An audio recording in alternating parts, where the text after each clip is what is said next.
Assalamualaikum warahmatullahi wabarakatuh. Bismillahirrahmanirrahim.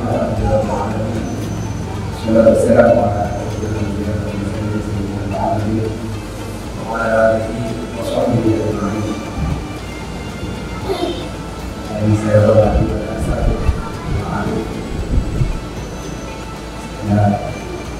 saat ini dan mereka hari ini kita lanjutkan hadis yang keempat. Jadi kita akan Bismillahirrahmanirrahim. Warahmatullahi an Abi Abdurrahman Abdullah bin Mas'ud radhiyallahu anhu. Diriwayatkan dari sahabat Abdurrahman Abdullah bin Mas'ud yang biasa dikatakan dengan sahabat Abdullah bin Mas'ud radhiyallahu anhu. Qala sahabat Abdullah bin Mas'ud berkata, "Kata Rasulullah sallallahu alaihi wasallam, bahwa asal menurut diceritakan oleh Rasulullah kepada kami, inna ahadakum yajma'u qalbuhu fi batnihi arba'ina yawman nutfah." Sesungguhnya kalian, maksudnya manusia, yajma'u qalbuhu fi batnihi arba'ina yawman, dikumpulkan proses kejadiannya di dalam perut ibu tiap manusia, yang dimaksud adalah kaki arba'ina yang menutfah, dalam kurun waktu 40 hari itu berupa nutfah atau katakan dengan sperma. Dalam pandangan ulama-ulama, dalam kurun 40 hari itu ketika nutfah atau sperma yang masuk ke dalam badan calon itu berputar-putar atau berkeliling seluruh badannya itu sebelum tercampur pada sel telur.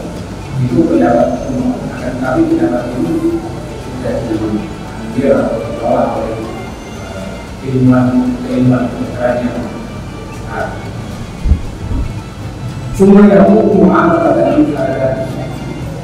Kemudian setelah 40 hari di dalam kakak itu, yang mu'amal pada keadaan nutfah tadi berubah menjadi alaqah. Alaqah adalah segumpal darah yang menempel. Dalam satu keterangan diterangkan bahwa ketika mencapai waktu hari yang kedua itu, sebelum berbentuk alaqah, ada satu malaikat yang bertugas, malaikat yang diwakili atau ditugaskan untuk menjaga untuk mengambil tanah calon makam atau tempat meninggalnya manusia yang akan terwujud. Ini sebelum bayi terwujud, akan sebelum menjadi alaqah, itu ada malaikat yang bertugas untuk mengambil bagian dari tanah yang nantinya akan menjadi tempat penampilan di calon manusia itu. Dan itu ditaburkan atau dicampurkan kepada nutfah yang ada di dalam rahim sang ibu. Selanjutnya nutfah tadi yang sudah berumur, yang sudah dicampur dengan itu menjadi tangan berbentuk alaqah atau yakin setimbal. Kemudian aku membuatkan itu ada. Kemudian setelah berlangsung 40 hari selanjutnya, 40 hari yang tersiap, ya pun membuatkan itu ada. Nutfah tadi berubah menjadi segumpal darah.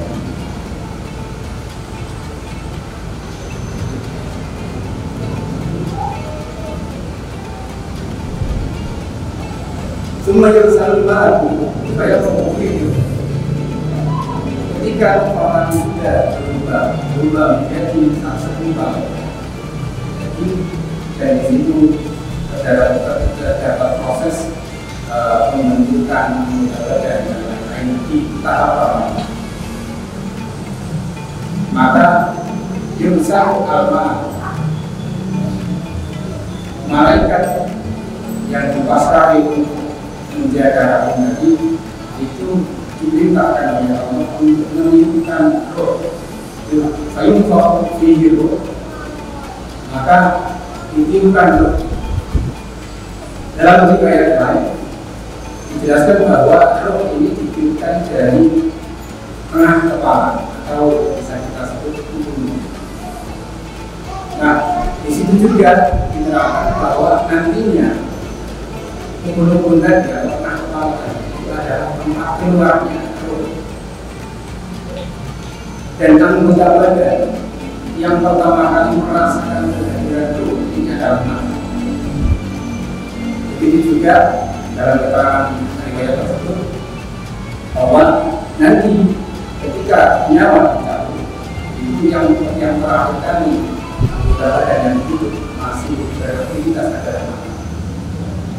Selanjutnya diterangkan juga bahwa mata adalah anggota badan yang pertama kali ketika manusia sudah tidak ada. Baik manusia kalimat ketika roh sudah dimasukkan sudah ada dalam alam janin tadi, umum tadi. Ada empat hal yang dituliskan atau dipastikan di sini.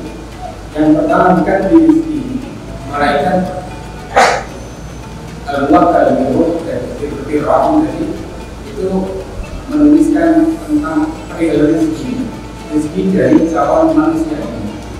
Apakah rezeki itu banyak atau sedikit, apakah rezeki itu mudah atau sulit, dan sebagainya.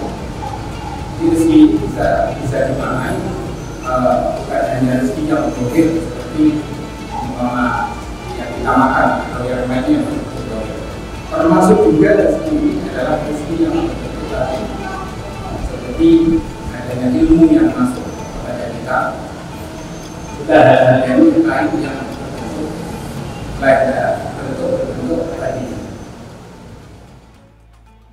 Wa ajalihi, yang kedua, hal yang ditulis atau dipastikan di situ adalah ajalihi.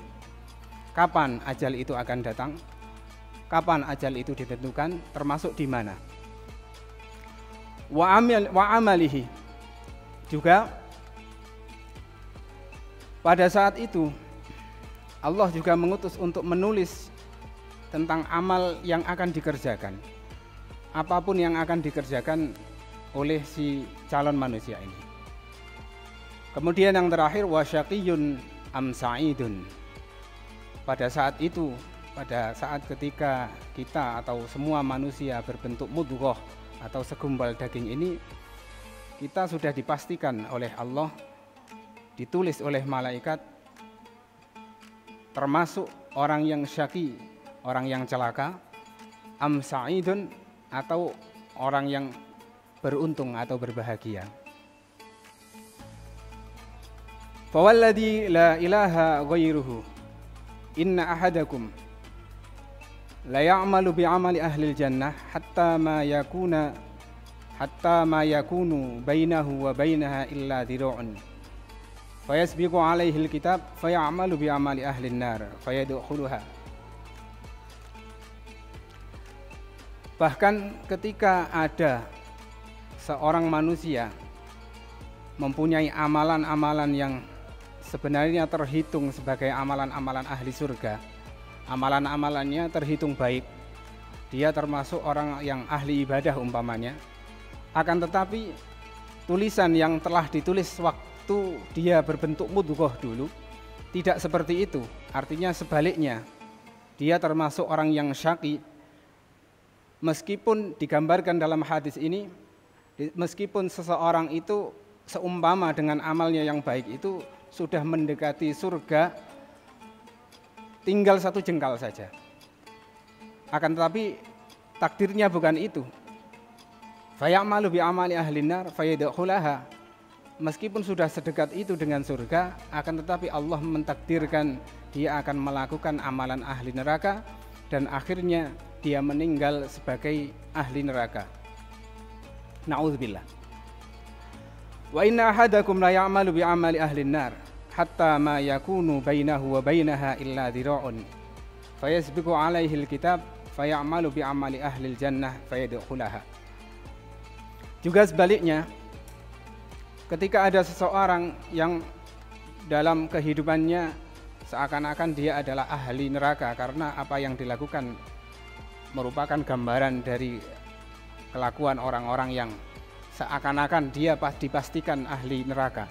Akan tetapi pada